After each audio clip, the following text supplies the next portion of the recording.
On today's program, we will hear about a not-for-profit organization whose mission is to encompass the engagement of economic, social, environmental, and spiritual good of the community through the creation of businesses that improve social conditions, raise the quality of life, and enhance human dignity. Our guest, founder and principal partner, will share his story and discuss how this organization is fulfilling their mission. Stay tuned.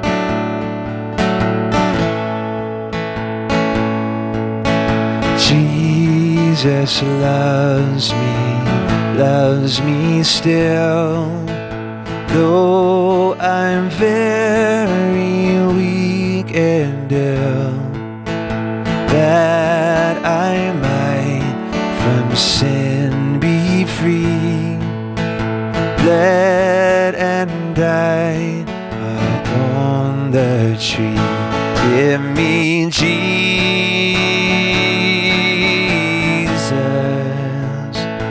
I need Jesus.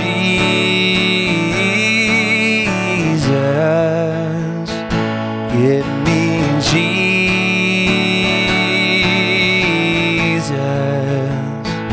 Give me Jesus.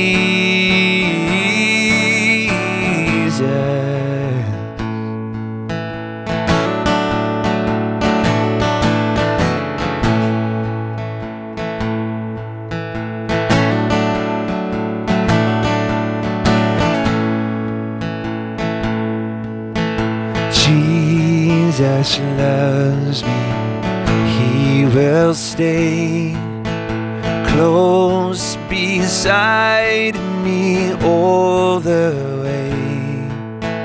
Thou hast bled and died for me, I will henceforth live for Thee. Jesus loves me, this I know, for the Bible tells me so. Little ones to Him belong. Oh, they are weak, but He is strong. Give me Jesus,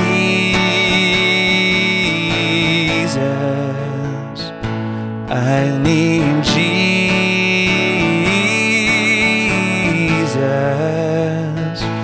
Give me Jesus.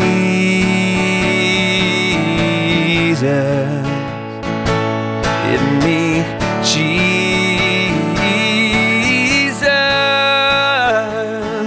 Give me Jesus.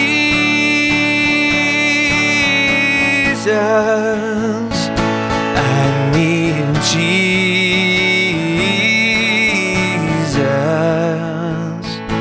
Give me Jesus.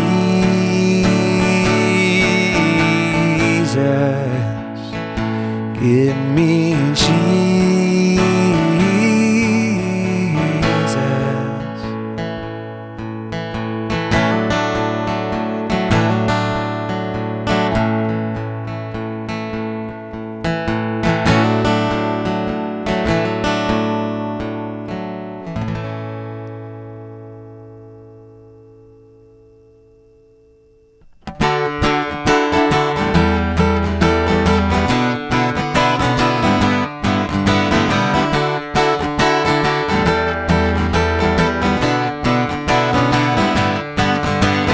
This is the day, this is the day that the Lord has made, that the Lord has made. This is the day, this is the day that the Lord has made, that the Lord has made. I will rejoice and be glad in you.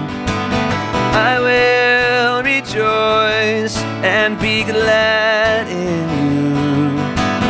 This is the day, this is the day that the Lord has made.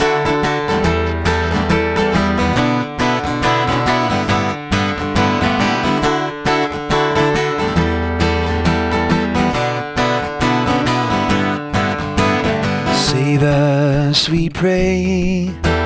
Save us, we pray. Salvation come, salvation come. Save us, we pray. Save us, we pray. Salvation come, salvation come. We will not die, but will live in peace. We will not die, but will live in peace. His love endures, His love endures forevermore.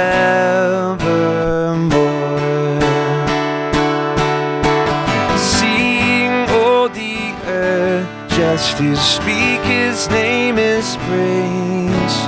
Lift up your voice and sing hallelujah.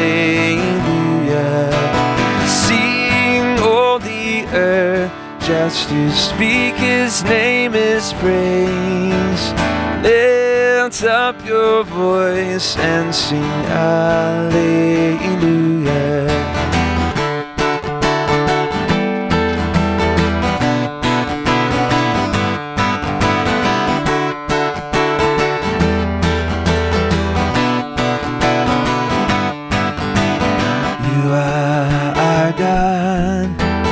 You are our God, we lift high your praise, we lift high your praise. You are our strength, you are our song, our victory, our victory. We will not fear, but be glad in you. We will not fear, but be glad in you. This is the day, this is the day that the Lord has made.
Hi everyone, you're watching the Everlasting Love program, and we're so glad that you decided to join us. We want you to know that God loves you with an everlasting love. You know, He says in His Word that He will never leave you nor forsake you, and that He has a plan for your life, and it's a good plan to give you a hope and to give you a future. And that's why we do these shows. We constantly have the opportunity to interact with faith-based organizations, community-based organizations, and to be able to provide you with resources for you to be able to hear their stories, their passion, why they do what they do. And so without further ado, I want to introduce today's guest, and with me is Dr. Michael Cooper. And as we stated in the beginning, he is the founder, president, CEO of the Timothy Center for Sustainable Transformation. And so, Michael, we're so glad to have you on today's show. Thank you for inviting me. And we're not going to talk about this yet, but I can smell this great coffee that's sitting on the table over here, and I know that a little bit later you're going to share the significance of that packet of coffee. I will. But I'd like for you first. I mean, you've got these titles: doctor and CEO and president and founder. But I want you to talk a little bit about your own kind of faith journey and who Michael Cooper is. Yeah, great. Well, my faith journey begins when I was in high school. My family had moved to Houston, Texas, because in the 1970s there was a big push south from the north because the job opportunities were there. And so we wound up in Houston, Texas, and while I was in high school there, it was the normal high school student, got into trouble like high school students do, but was also interested in girls, as a high school student would be. And there was one girl in particular that I was interested in. Her name's Angie. Angie and I are still friends today, but Angie had invited me to go to a student event, and that event was being sponsored by one of the most popular clubs on campus. And so I felt like, you know, that's a place where I need to be. Angie's going to be there. It's the popular place where all my friends are going to be, and so I wanted to be there too, to see what was going on, and you know, to be recognized as being one of the popular kids. Well, what I didn't know was the speaker who had been invited came to talk about dating relationships, and I thought, well, this is great. Here, I want to date Angie, and maybe he can give me some pointers on how I should go about doing that. But as he was going on in his talk, he began to talk about a love relationship with God and what that looked like. Wow. And that was something that I had never heard about before. Now, our family was religious, I suppose. If you were to ask us, we would all say that, yes, we believe in God and we believe that Jesus existed. But I don't know that any of us really understood what that meant. And what I was hearing that evening was somebody really explain what the love of Christ meant. And it grabbed my attention. And I thought, wow, you know, I hadn't heard about this. And I wanted to know more. So at the end of the talk, cards were passed out, and they had said if you wanted to know more information, to put a check mark and put your phone number and your name down. And so I did. And I don't know if it was the next day or a couple of days later, a gentleman called me who was on the staff of Campus Crusade for Christ's high school ministry. His name's Mike Crandall, and Mike called and asked if I wanted to get together to talk more about what I had heard that evening. And so I said, sure, I'd like to hear more and talk with you about it. So we set up a time to meet, and we did, in a Mighty Burger restaurant in Houston, Texas. Okay. And that's a great evangelistic site, right? Yeah, it is. It is. I don't know if it's a chain or what, but I know it was just down the street from where I was. So over a Coke and some French fries, Mike shared with me Campus Crusade's 4 spiritual laws. Wow. And it became very clear to me that God loved me, had a plan for my life, that Jesus came and died for me, so that I could have a relationship with How God. old were you? So teenager, but how old? I was 17 years old. 17, okay. Yes, I was 17 years old, 1980. So Wow. now you can do the math and figure out how old I am. All right. So, yeah, and that was October 29th, 1980, in fact, at a Mighty Burger restaurant. I understood. Accepted Mighty God, the Mighty God at a Mighty Burger restaurant. Right. Okay. It's a great way to put it. Yeah, yeah. So from that day, my life turned dramatically. Yeah, talk about that, because people hear that and they're like, what? What does that mean? Yeah. You know, it's interesting, just a little caveat, because my wife and I were talking about this the other day, looking at the Apostle Paul's conversion in Acts chapter 9 on the road to Damascus. And it was such a powerful conversion experience. And we were talking about our own conversion experiences and how God will use dramatic things to grab our attention. With the Apostle Paul, he spoke to him, and Paul was blinded. With my wife, she was an exchange student in Switzerland, and a Swiss young lady who wanted to practice her English shared the gospel with my wife. Oh my Who goodness. had grown up in the church but didn't know Christ. So she was from the States, but in Switzerland, Right, as an exchange student, and somebody shared the gospel with her. Wow. Yeah. And in my case, it was because of an interest in a girl that God grabbed my attention. He can use anything, right? He can, and he does. Yeah. And that's the beauty of who God is. Yeah. He is so passionate about reaching us that he'll go to whatever extreme necessary to get our attention. That's the real love story. It is. Right? Yeah, just like the program Everlasting Love, and that's who God is. So talk about, so here's 17, and now what? Yeah, 17 years old. I had a reputation in my high school as someone who could hold his beer on the weekends. At 17, At 17, Okay. yeah, I mean, it's not I look back on it now, and it's not a great reputation, but it was one that young people wanted. I was known for someone who could fight, and I had put a young boy in the hospital once in a fight, and I'm that, trying to see that right now. I know. It's just I know. I'd share this story with my students when I taught at Trinity, and at the end of it, I'd say, well, now you can go say that your professor can beat up his professor. But yeah, so I had this reputation of someone who could fight and drink, and God changed that completely. I stopped drinking. I, of course, stopped fighting.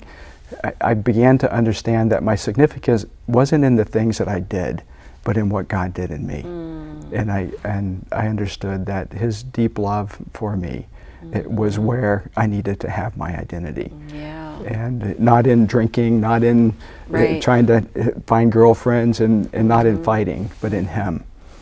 And so it was interesting because my high school friends noticed the change immediately in my life. And I started sharing with them about the change in my life, and I made probably 100 blunders in how to present the gospel to people, but I was so passionate about what God had done in my life that I wanted other people to know that as well. How did they react? Well, oftentimes it was ridicule, because there was such a dramatic change. But over time, people began to see that it was real. Something really happened to this guy. And so I think they accepted it. The other friends of mine became a part of the student organization, and we had Bible studies together and all. So it was really neat. Okay. So those were significant changes in my life. From high school, of course, I went to college, and I didn't grow up in an academic family. Education wasn't a high priority, I'd say, in our family. And I honestly, I didn't know that I was actually supposed to go to college. And here I am, a senior in high school, and all my friends are looking at what college program to attend. And I thought, well, maybe I should start looking at a college program. And a couple of my friends were going to a technical school, and so I began to look at that. And and decided, well, I'll just go where they're going and, you know, do my couple years and see what happens. Thankfully, God is a gracious God. I wasn't a great high school student. I didn't graduate at the top of my class. And so I was very fortunate to be able to get into a college, and I did well in the school. And while I was there, I cultivated a love for architecture and moved from a 2-year school to where I did my bachelor's in environmental design, which is a 4-year program in architecture at Texas A&M. Great. And it was really at Texas A&M that I began to understand more clearly what it was that God designed me for. You know, I had thought that studying architecture that someday I'd design churches for someone somewhere in Africa, maybe. So you were thinking that while you were in college? I was, yeah. Okay. And it was through, again, the ministry of Campus Crusade while I was in college, beginning to understand who God was in a deeper way, and that there was a responsibility that He had given me to be a witness to Him. So you continued with Campus Crusade while you were in college? I did. Okay. I did. Yeah. So there was like a really good, strong kind of foundation, a continuum there from high school through college. Right. Good support systems, mentoring, all of that. Yeah. Yeah, I was in a small group with a group of guys, and was discipled all through my 4 years at A&M, and became very active in the ministry there. And in 1986, had the opportunity to go on my first mission trip. And our campus had adopted the country of Poland as a mission opportunity. And of course that was during the time of communism. Was it 1986? I think is either 85 or 86, I don't remember now. But during the time of communism, and I thought, well, this will be fun. We'll go with a group of my friends, and so we did. We spent the summer in Poland and did evangelism on the beach in the northern part of the country. What an experience. Yeah, it was great. It was a great experience on multiple levels. Not the least of which was that's where I met my wife. You know what, I almost was going to say, did you meet your wife there? We did, yeah. We led the team together. She's from Maryland and I'm from Texas. Okay. And you met in Poland. And we met in Poland. We actually met in New York, leading a team to go to Poland. So, but we spent the summer together there, had a great time with each other, enjoyed each other's fellowship, but really enjoyed the ministry as well. And I saw in that summer period of time that God could use me overseas. And I came back to school, to A&M, really burdened with the need that was in Eastern Europe at that time. Again, it was still under communism, and these were an oppressed people that didn't have opportunity to hear about Christ. And during that summer, our team had shared with somewhere around 50 people, and we saw 13 people make decisions for Christ. And I thought, you know, God could use me still there. And that was a challenge because I had thought that I was going to go into architecture and design churches for ministries. So my senior year at A&M, I was trying to make the decision about what I was going to do after I graduated.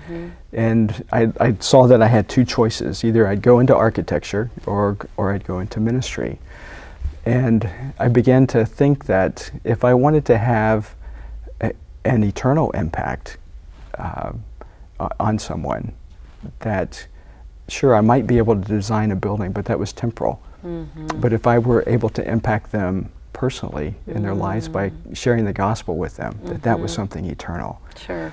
And so I decided to go into missions instead of architecture. Okay, Now, big difference. Maybe not? yeah, well, God's the architect of the world, right? Okay, all right.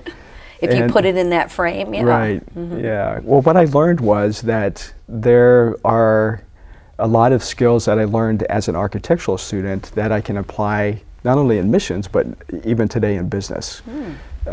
Because a lot of what we do is creating.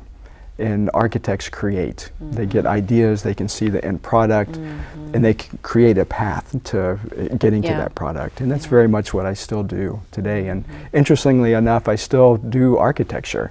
Oh, in what capacity? Well, I design. Okay. I've designed a couple, several houses in the country of Haiti, a church there as well. Okay.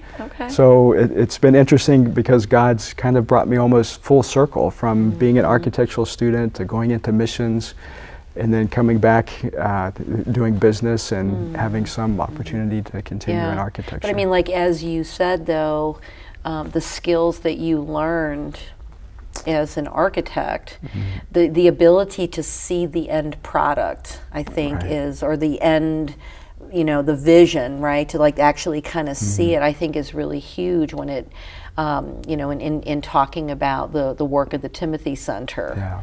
Yeah, so go ahead. This is very interesting. Yeah, well, so I went into missions, went on the staff of Campus Crusade for Christ, and I went overseas and worked in Eastern Europe and the Soviet Union in the late 1980s into 1990.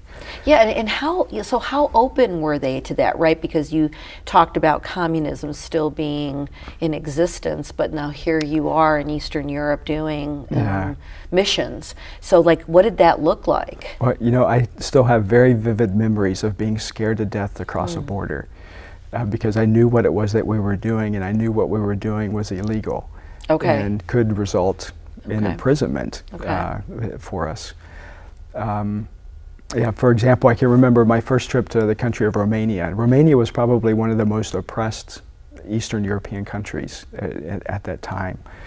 And we crossed the border going into the country, and we were asked 3 questions. Do you have any drugs, guns, or Bibles? And they literally, they tore the entire train apart. They took apart chairs to search for things. They looked all through our luggage, and they would take apart the panels of the walls of the train. Oh my. And they were determined to find any of these things. I can remember too, on a trip to Moscow, we had been invited by the Soviet Academy of Science to come and to work with some academics in the country of Georgia, or the region of Georgia. And we thought that when we come, we'll bring a box of Bibles. So we had a box of Bibles, and I was responsible for carrying them through customs. And I thought, oh, why me? And I can remember just being afraid that they would open those Bibles and say, come with me. And but the Lord works in those ways. In fact, we got to the airport in Moscow, and a couple representatives of the Academy of Science came and took us right out of customs without having to go through or anything. So we had the Bibles and all of our things with us. So you're in Eastern Europe doing missions, and because now we're getting closer, right, to kind of like the impetus for this current work that you're doing, right? Or not quite there yet? We're getting there. We're getting there, yes. Okay. Yeah, the ideas for what we're doing today really were born in the years that I lived in Europe. In 1990, communism began to fall all over the Eastern Bloc. And I had been asked to take a group of people from St. Louis to the country of Hungary on a mission trip, and I told the person that, no, I don't want to do that, but if they want to go to Romania, I'll take them there, because I saw that that was really where the need was. And so we ended up going to Romania summer of 1990 in the southeastern part of the country, to a place that was less than 1% evangelical. And as a result of that trip, during a 10-day period, we saw literally hundreds of people indicate decisions for Christ. And there was a burden that we felt because of that. And we knew that the church in Craiova wasn't prepared to follow up on the people that had come to Christ. And so I was burdened, and the team that I led was burdened. And we came together one day, and I can remember us talking that, there's something that we have to do here. We just can't leave these people without any discipleship. And so we in our discussion decided that if I were willing to stay in Romania to follow up on these people, the church would be willing to support me to Now, stay. were you married at that time? I wasn't. I was Not yet. I was single. Okay, Yeah. because I was listening to all these decisions that you're making and just kind of wondering, was there someone else Yeah. with you making? So not yet. You weren't Not yet. married yet. Yeah. Okay. Still, I think I was 25 at the Okay. time. All right. And so the church committed to support me. I'd left the staff of Campus Crusade, and I was going actually back to the States to go to seminary when I went on this trip to Romania. And but because of the response, we felt a responsibility. And from that, I came up with, I'm sure it's not original with me, but something that I believe very deeply in, that evangelism without discipleship is irresponsible. That's right. Yeah.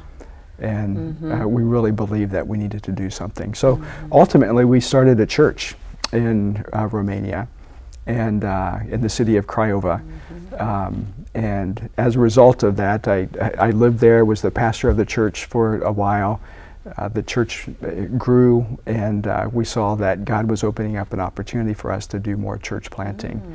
So eventually, in the 10 years that I lived in Romania, we were able to start 7 churches that continue today. That's beautiful. So, yeah. Now, why do you call this the Timothy Center? And I guess I want folks to really understand, because I know one of your books there, entitled Social Injustice. I want folks to understand kind of the heart behind this too, is because the two businesses that you talked about in Romania were to help to sustain the church, but I also know that there's this connection to what you call social injustice, and then really understanding, like, why are we calling this the Timothy Center? Yeah, good. Yeah, the Timothy Center's name comes from Paul's disciple Timothy. And looking at who he was as not only a colleague of the Apostle Paul, and a co-laborer, but as somebody who wanted to see social change. When we read 1st and 2nd Timothy, it just seems so clear that Timothy was very much about seeing his society and community change.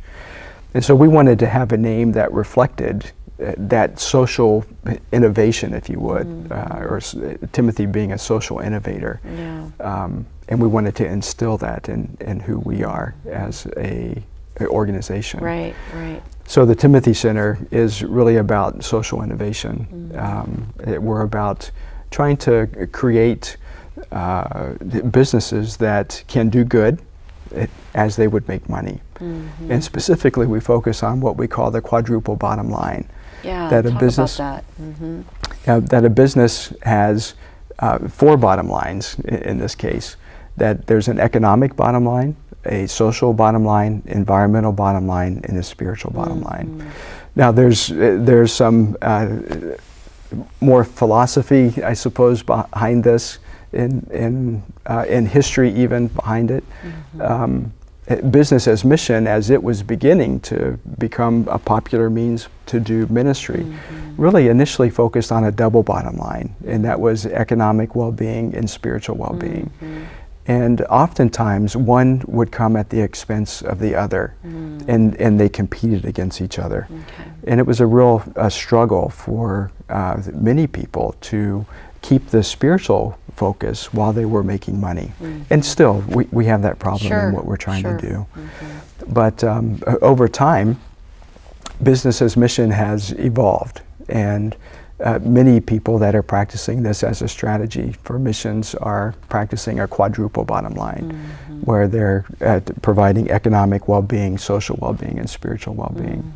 The quadruple bottom line, it incorporates the environmental the piece as well, because we believe that as stewards of God's creation, we're responsible for God's creation. Right. And we want to be sure that we leave as little environmental impact as we possibly can on places where we're working. And you're addressing poverty. I know that on your website you talk about, some percentage of the globe that lives off of $1.28 a day, or I don't know if I've quoted that correctly. And as I think about like some of the social injustices, I mean, certainly poverty bubbles up to the top. And I haven't read your book, but I think I would like to, you know. So talk about like some of those businesses that that have been developed, and because I know this is about sustainable transformation, right? So ones that have developed and are continuing to exist and produce. Yeah. Well, the Timothy Center started in 2010, and so we're very much still a new organization. In spite of that, we've had opportunities to create businesses in the country of Uruguay and in Haiti and in the United States. And we do, we're in the process of starting a business in Romania as well. So what we do is do a study of the culture and the environment, try to understand the economics of the place where we want to do business, and develop a strategy that is contextual to that particular place that we hope will be successful. So for example, in the country of Haiti, in 2010, January 12th, 2010, we all remember the earthquake that hit the country, 7.2 on the Richter scale. It literally leveled an entire population in around Port-au-Prince toward Léogâne. The center of the earthquake was in Léogâne. I went in April of that year just to try to understand what the needs were and to talk with people about what they saw would be a real help to the country.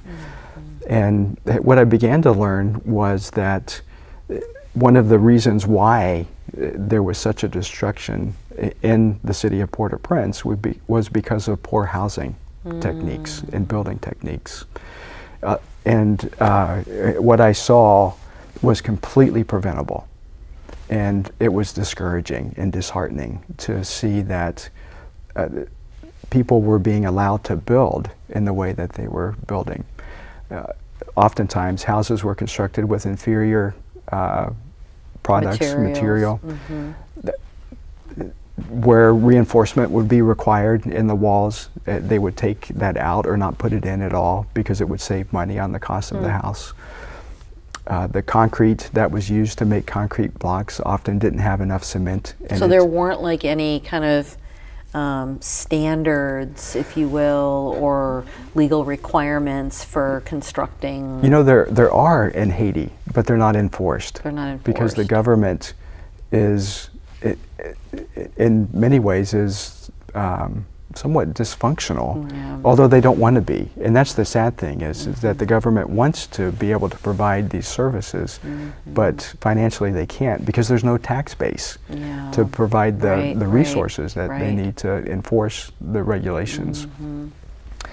So we saw that as a need and as an opportunity as well. And so we started a construction company in the country of Haiti, and that's where I've done some of my design work, going back to my architecture days at Texas A&M, and we've worked on a number of projects. Most of them are still in the design phase.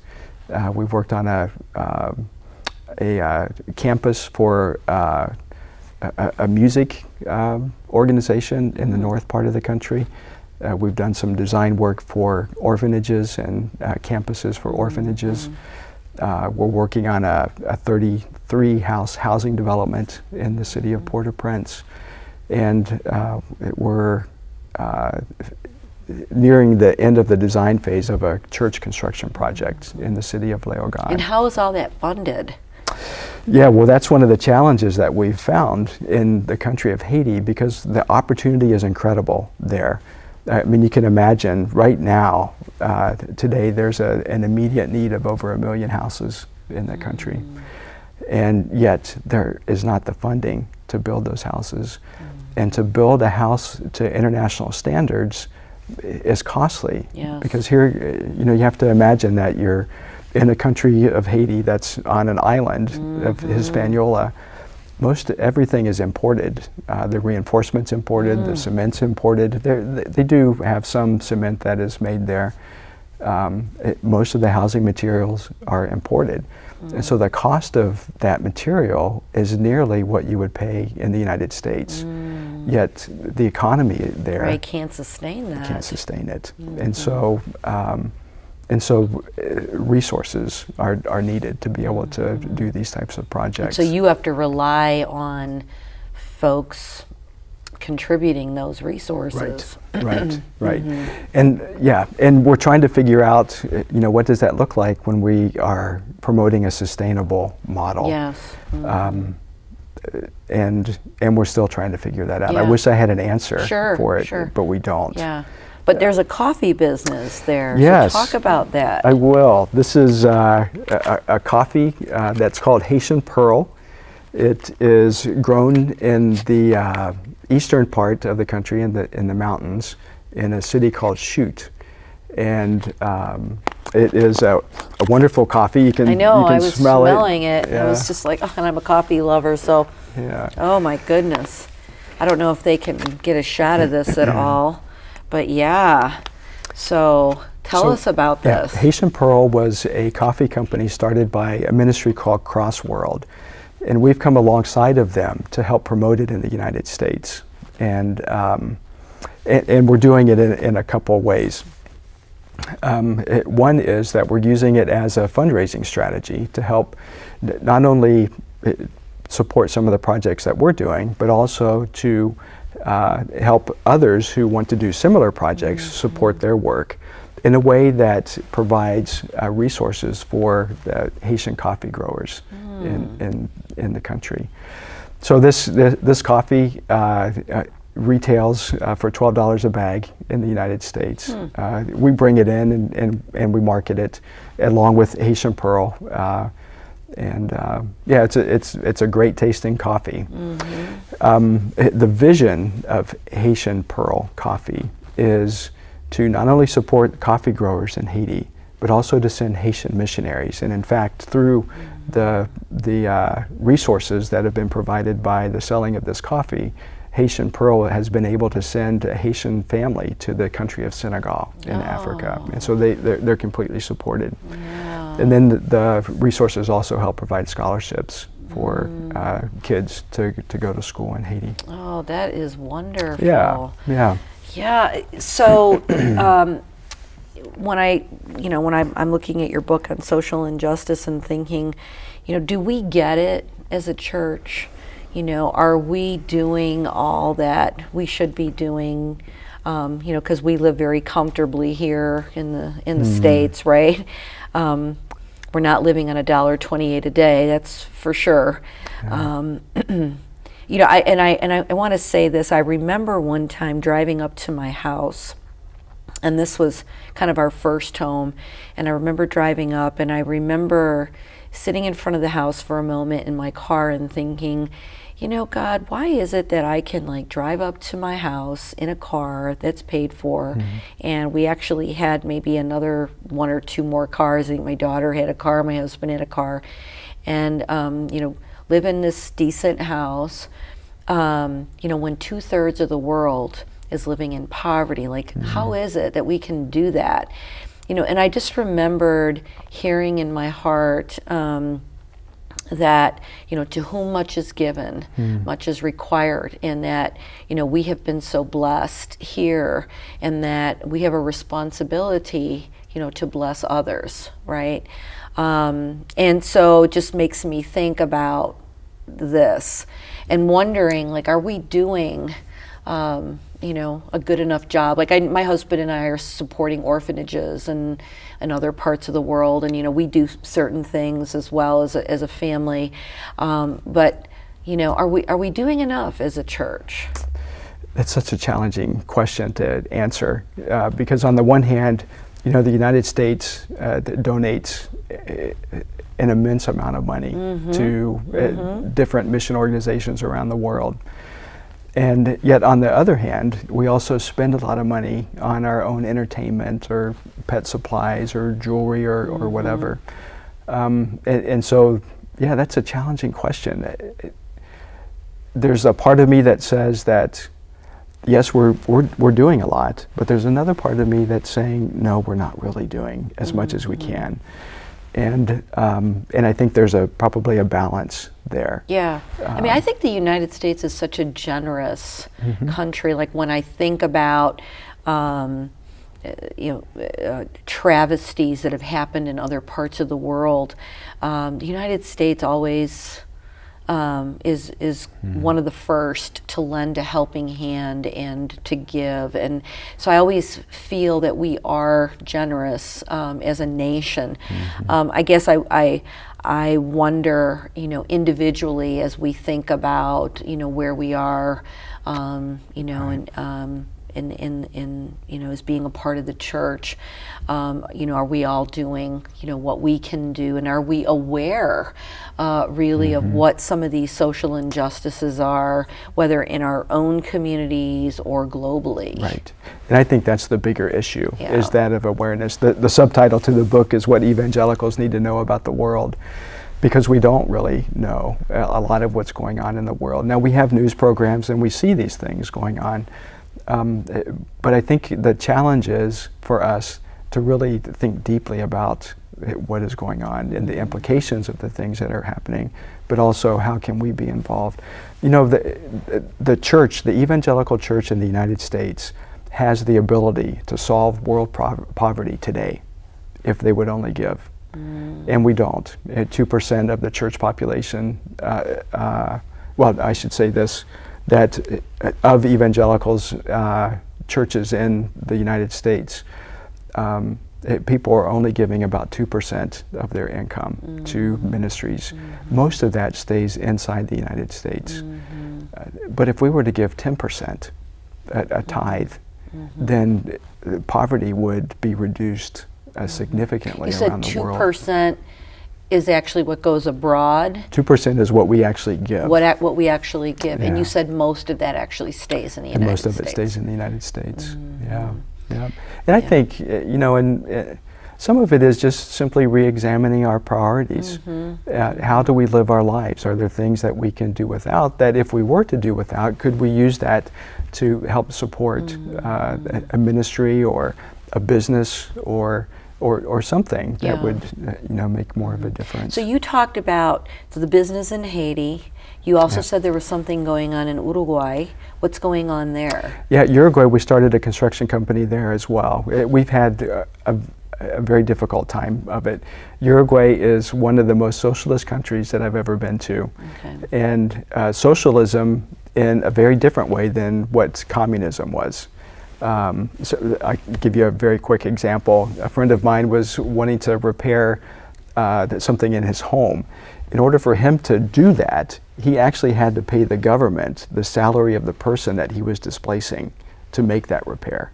And so it's socialism taken to an extreme. So we're still navigating how actually we can go about doing business there. But what's been great about what we've done in Uruguay is the numbers of opportunities we've had to talk with people in very high positions.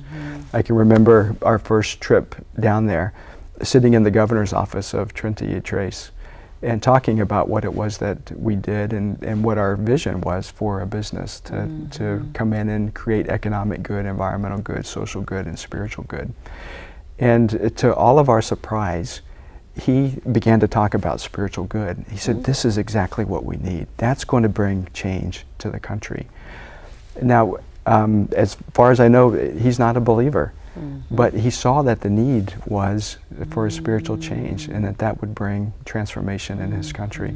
So we've worked with him on a medical clinic project there, and we're hoping to work with him on some housing projects as well. And when you say "we're," who's the "we're"? Like, I mean, you're obviously not, Timothy Center just of one. There's a team of people that help. Right. Yeah, wherever we work, we look for partners. Okay. And so in Uruguay, we partnered with a missionary family there that worked with an organization called Christian Associates International. In Haiti, we've partnered with a couple of Haitians, the business people on that construction business. In Romania, we're partnering with the church that I started in 1991 on the formation of a semi-professional soccer club. Oh, And, my. Yeah. That's innovative. Yeah, well, there's a need there in the country. Romanians are crazy about football or soccer. Soccer, right. And so one of my dear friends in Romania was a professional goalkeeper, and his heart has been to use this as a ministry, to reach out to kids, but also to be able to compete on a national level as a witness for Christ. And to hear his testimony. He was one of the guys that I would have loved to have flown here so that you could hear his story. But he came to Christ as he was playing professional soccer. And it was just an incredible transformation.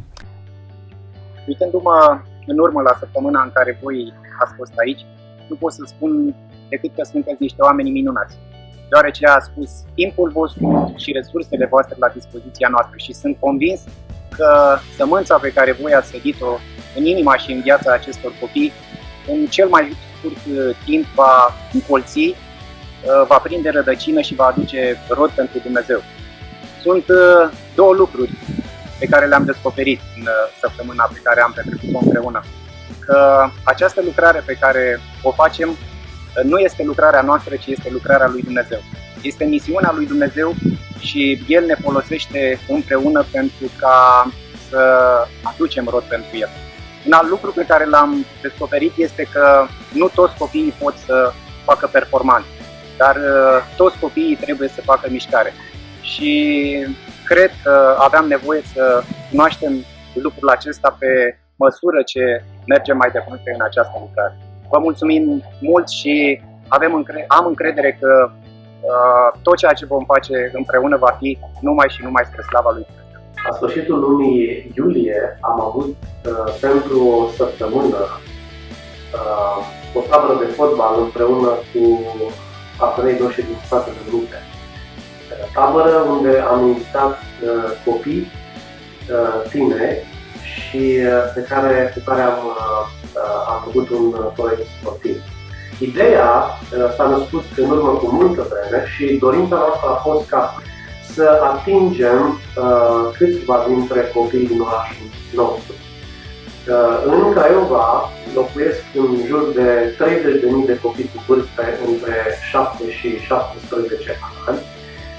Noi am reușit să atingem în săptămâna aceea un număr de 50-60 de copii. Lucru care m-a încurajat foarte mult și m-a entuziasmat a fost să văd cum această unealtă care se numește fotbal aduce copii, tineri, adulți, credincioși, necredincioși. Eu cred că este o unealtă fantastică de a atinge copiii. Ce-ar fi dacă am încercat să atingem în loc de 50, poate 100 sau în loc de 100, poate 1000? Ca să facem asta avem nevoie, în primul rând, să oferim o bază sportivă la standarde foarte bune. Și pentru asta ne rugăm acum și asta este preocuparea noastră. Pentru mine a fost o săptămână binecuvântată, l-am văzut pe Dumnezeu la lucru în multe feluri. M-am bucurat să pot să fiu printre copii și să-i încurajez. Am învățat că fotbalul nu este doar pentru o categorie de oameni, ci este pentru oricine vrea să facă un sport și Dumnezeu poate să-l folosească ca un mijloc de a atinge inimile copiilor. Săptămâna petrecută cu voi a fost pentru mine un timp frumos și binecuvântat, pentru că voi ați însemnat pentru mine un exemplu, mi-ați arătat ce înseamnă niște creștini dedicați, care fac totul plin de o dragoste pentru Dumnezeu, plin de bucurie, care au făcut totul pentru copii și au arătat în același timp ce înseamnă și fotbalul, dar și dragostea lui Iisus.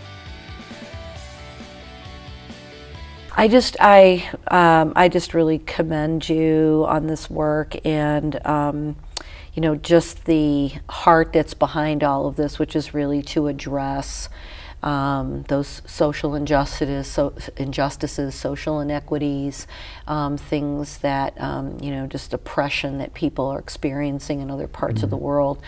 and just it's awesome to see how all of, just your, just to sort of see like, where you were in high school and just kind of the journey and how God has connected all of the dots so that today, you can kind of be a spiritual architect, for the kingdom and have this vision, for business, right? It's sort of like the, how does that saying go? Like, just don't, take a man and, to the, don't just give a man a drink, but like teach him, or don't just give him a fish, but teach him how, that kind of thing. So just really commend you for this work and the heart that's behind this.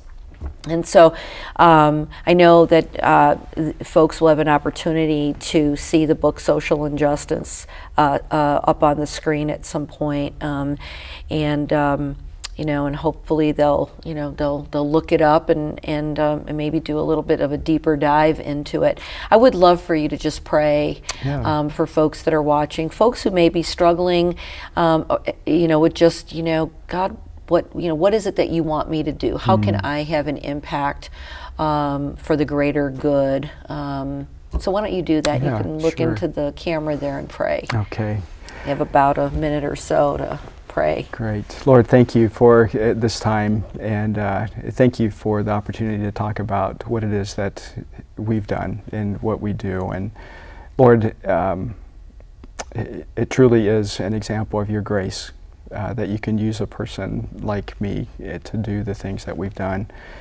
And I know that there are many others like me that have done incredible things and even far greater things, and I'm very grateful for the examples that they've been in my life. And I know too, Lord, that there are any number of people that have a heart to reach out and to do something to make a difference in others' lives. And I pray that you would use this program in such a way that it would make a difference in people's lives, that people would be encouraged to take a step of faith and to reach out and to help. And Lord, I pray that in whatever it is that we do, that we would bring you glory and that your name would be exalted and your kingdom extended. In Jesus' name. Amen. Amen.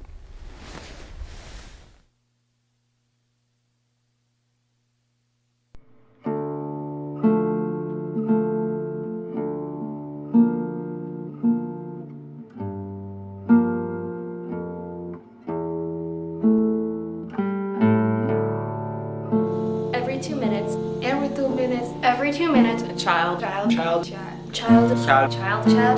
is sold into sexual slavery. Every 2 minutes, a child is sold into sexual slavery.